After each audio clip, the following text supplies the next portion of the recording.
This is Dr. K. Childs coming to you from EdWise, Education, Literacy, and Life. Another week that we survived. I'm glad to be sharing this with you, but I'm going to start off on, sadly, a somber note, but it'll lead into my discussion on my 2 cents today.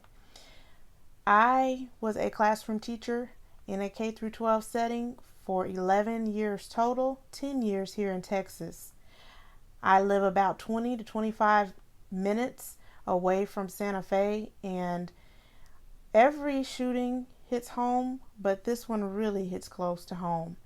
It always has been a big fear of mine that something like that would happen on a campus that I worked on, and nobody should have to go through that at all, especially innocent people.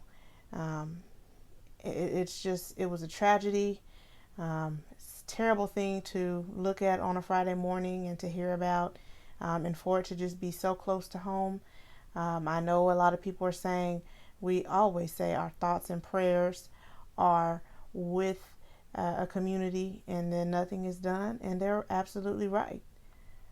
We have to know that there takes some action behind those thoughts and prayers. I am a believer, and I believe in action. I also believe in prayer, but I know that just saying my thoughts and prayers are with you has not been helping thus far. So my heart goes out to the faculty, students, families, the ones that survived and the ones that did not survive, and the entire community, and children that are in a school setting in today where they're having fear and don't feel that they're able to learn because they're sidetracked because of what's going on in our schools.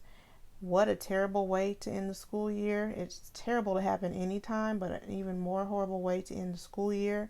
So my heart does really go out to that community. And with that said, I'm going to talk about what I feel needs to be done. Now, I'm not an expert, and I'm not saying that I'm always right about everything, but I know from my point of view and what I've always done as an educator is that not only I don't want to get political and talk about laws, I want to talk about what can be done in the classroom. And what can be done in the classroom is that we need to pay more attention to our students. I'm not blaming any of my peers for at anywhere where any shooting has ever happened, but I know that if we form relationships with our students, sometimes there's signs that we can catch on to. So it led me to talk about my 2 cents this week, not only to avoid danger in getting to know your students, but to help your students learn, you have to know who they are. So my 2 Cent Tuesday, I'm reading it from my Instagram page. Follow me at Dr. spelled out Doctor K Childs. It's Instagram at Dr. K Childs. So it says, and it was pretty simple this week. It says, as much as we ask our students to study and learn, we must make the same efforts to study and learn them. And what I mean by that is we ask so much of our students. We ask them to meet a certain standard and to get to a certain point by a certain time of year.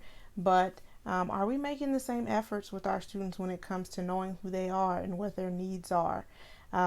If we do that, I feel that a lot will be accomplished. Not only will they do well academically, but socially, as well as helping to build them into leaders. We do that by being a leader ourselves and demonstrating what a leader is like.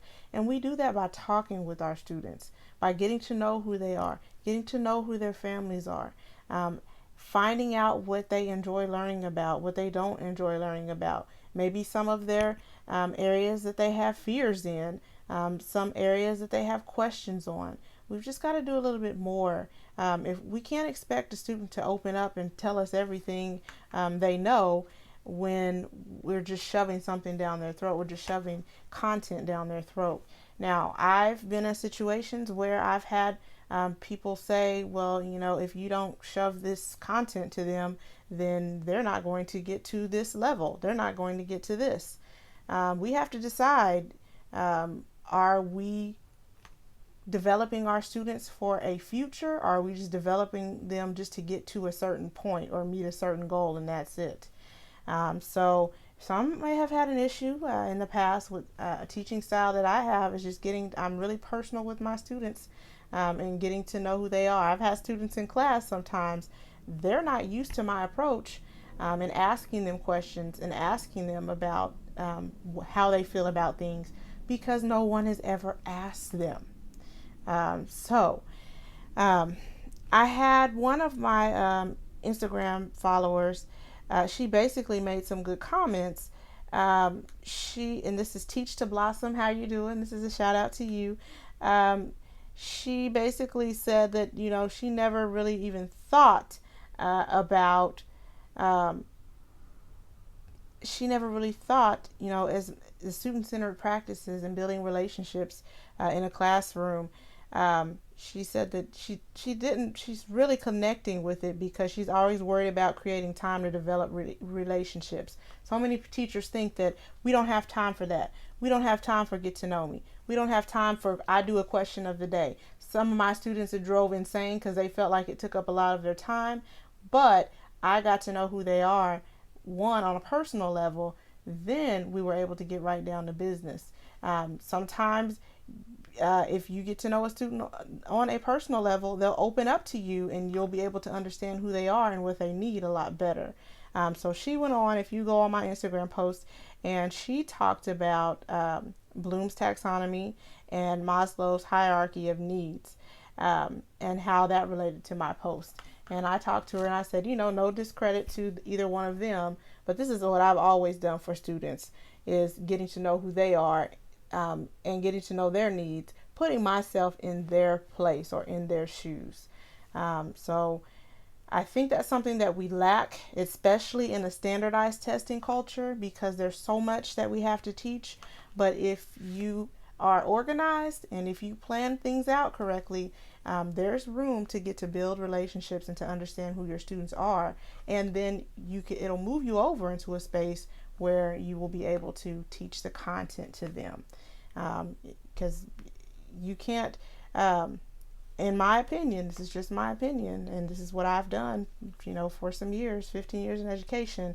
You can't, you can get more results out of a student if they trust who you are, and they trust the process that you're trying to sell them on, as opposed to just throwing it at them. They might get it for a little while, but the respect's there, the relationships aren't there, and you're just left with some students that know some content, and that's about it. That's all good, but my philosophy, and I feel that our philosophy as a whole as educators, it's what our goal is to produce productive citizens.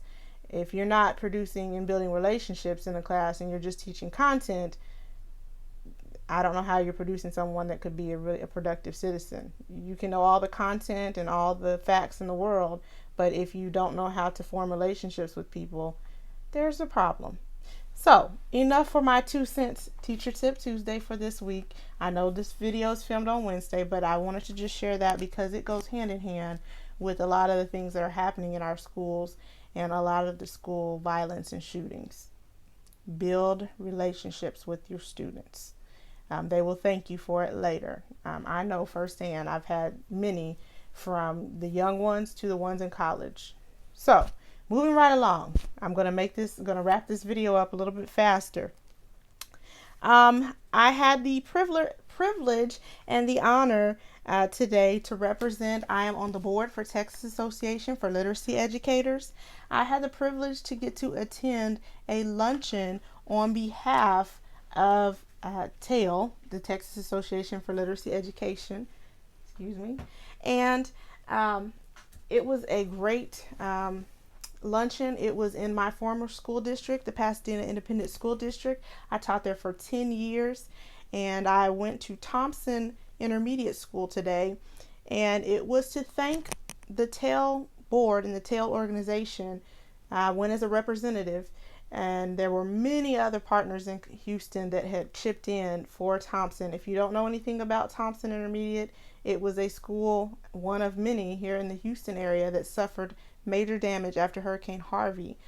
TAIL donated quite a few, a nice number, a nice percentage or amount to Thompson Intermediate to gain more books, new books, access to new books.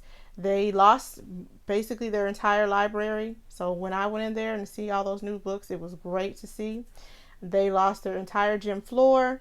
The orchestra room was underwater during Hurricane Harvey, 3 to 4 feet of water. And so they lost 90% of their instruments, as well as their band hall and choir halls had a lot of water in it as well as some other areas within the school. But those were the major areas.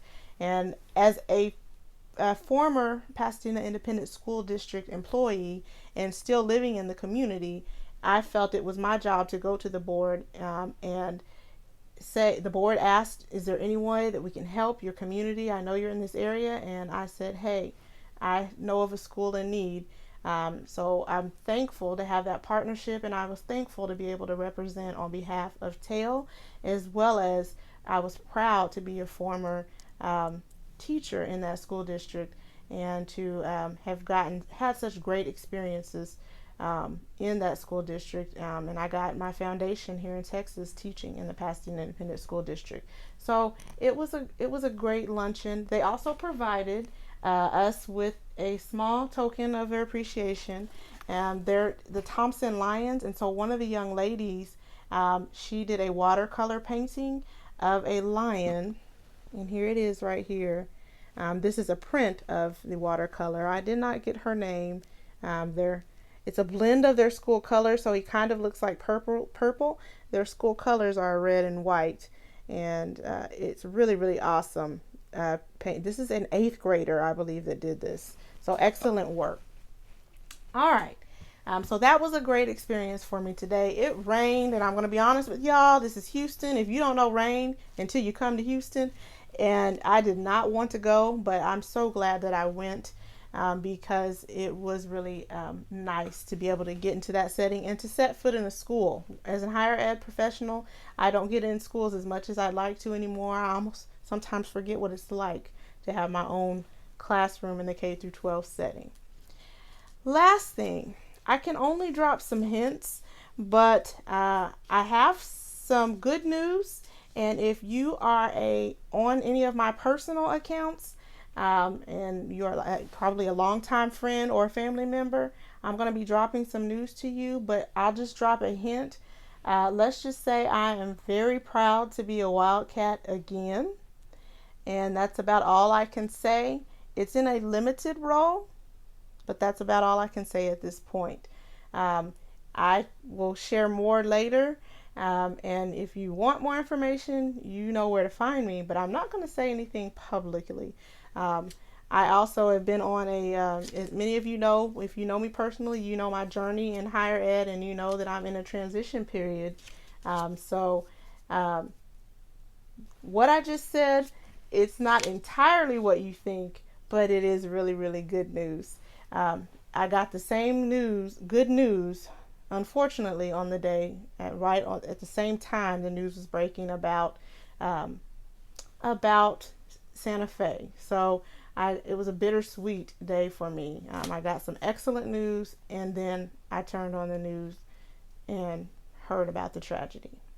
All right, lots of great things coming up. I will be able to say more later, but I just said what I said, and that's it for now. But in the meantime, I want you to remember to teach, serve, and lead, and look out this summer. I'm putting in some work.